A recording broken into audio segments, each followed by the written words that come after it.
Hello, everyone. My name is Sanchaai, and I'm a second-year undergrad CS student at U of T.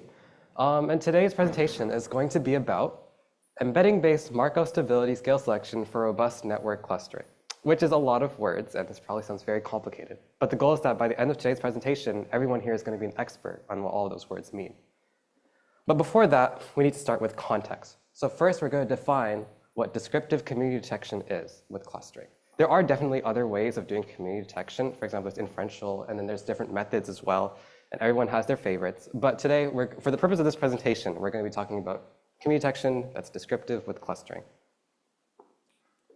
So to start, the goal is to take an input graph, as we can see up here, and with a certain number of nodes and edges, and then group them into nice little packages, as we can see here. So that tightly connected nodes or clusters are gently connected with the rest of the network. As you can probably guess, eyeballing these communities like yourself is probably a bit harder than one would think. But luckily, we have algorithms that do that for us. And the topic of today's presentation is actually on one of those algorithms. Before we get to that, we need more context. So we're going to talk about another concept known as graphs with multi-scale community structure, more big words. So for this part of the presentation, it'd be nice if you guys could take off your glasses if you're wearing glasses. It's a weird ask, I know. And the question here is, if you were to cluster, or if you were to group this graph into a certain number of groups, how would you do so? Does anyone have any ideas?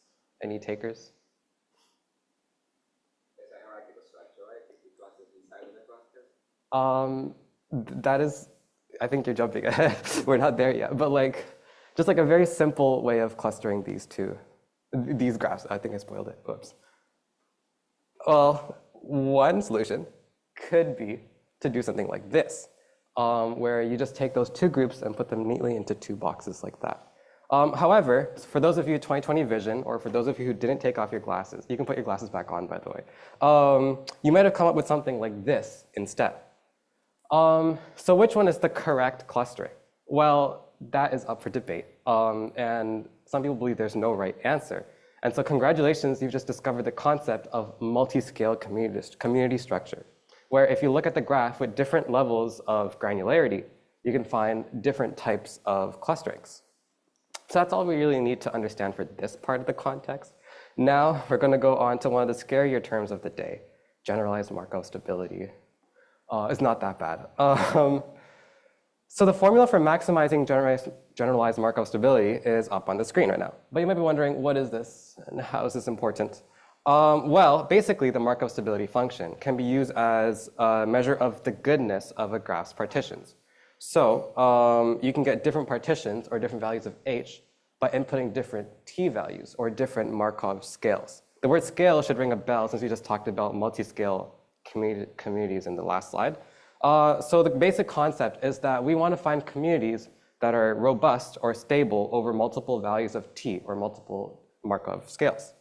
If only there's a community detection algorithm that takes advantage of this, which is foreshadowing. But first, let's talk about the PyGen stability library, which is, as you might have guessed, a software package designed for multi-scale community detection that takes advantage of the Markov stability function.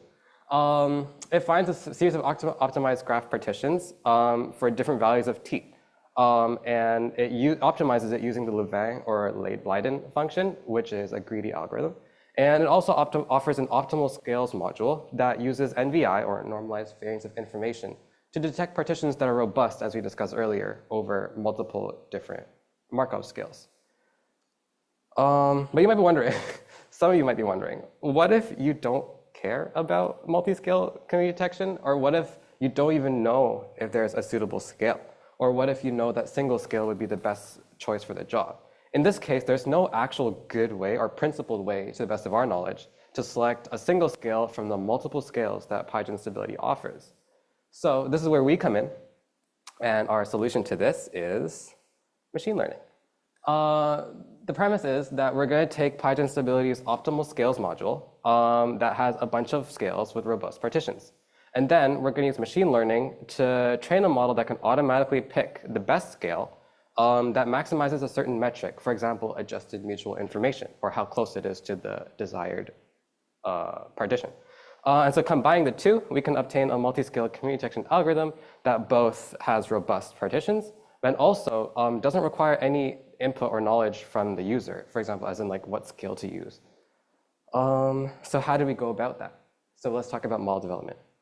First step is that we generated a bunch of benchmark graphs. In fact, we generated 10,000 synthetic graphs, all with ground truth communities.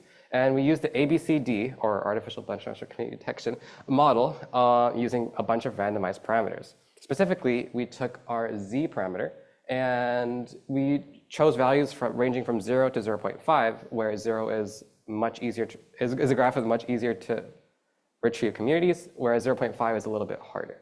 It doesn't make sense. Basically, this is an example of a graph with a very low Z value, and the communities are quite nicely defined, and it would be easier for an algorithm to detect these, whereas something with a higher Z value would be harder to detect. After we have all of those graphs, then we take graph2vec to embed each entire graph into a 256-dimension vector. And then for each graph with all those features, we then take the max, min, mean, median, and standard deviation values of all features as 5 full graph-based embedding features. And then each graph also results in 6 graph-level statistics. So these don't need the embedding. They're just the number of nodes, number of edges, global efficiency, average degree, average clustering coefficient, and assortativity. So if you're counting, we have 11 features so far. And then with our 11 predictor variables or features, we then prepared a labeled data set by taking Python stability, running it on each graph, and then taking the scale with the best AMI, with the highest AMI. And then we save that as our T star variable. And then the goal is that since we have all of this training data, a model in the future would be able to take a fresh new graph and predict the best scale without any supervision. So to select the model, there was a lot of testing. We first took our data and split it into 80% of accessible data and 20% holdout data. The accessible data was then used to train 8 different models, as you can see on screen, using 5-fold randomized search cross-validation in order to tune each of the hyperparameters for each. Seems like a lot of numbers. The most important one is here because it has the lowest mean squared error. So we chose this as the model to go behind our algorithm. And then we trained a fresh new model on all 10,000 available graphs in order for the scale selection task. So that's the gist of it. To recap, we took a bunch of benchmark graphs. We fed them in. We found a bunch of features for each graph, fed it into Python stability to get a labeled data set, and then we trained a model in order to take advantage of this and then predict new scales in the future. So how did it do? That's the question everyone's probably wondering.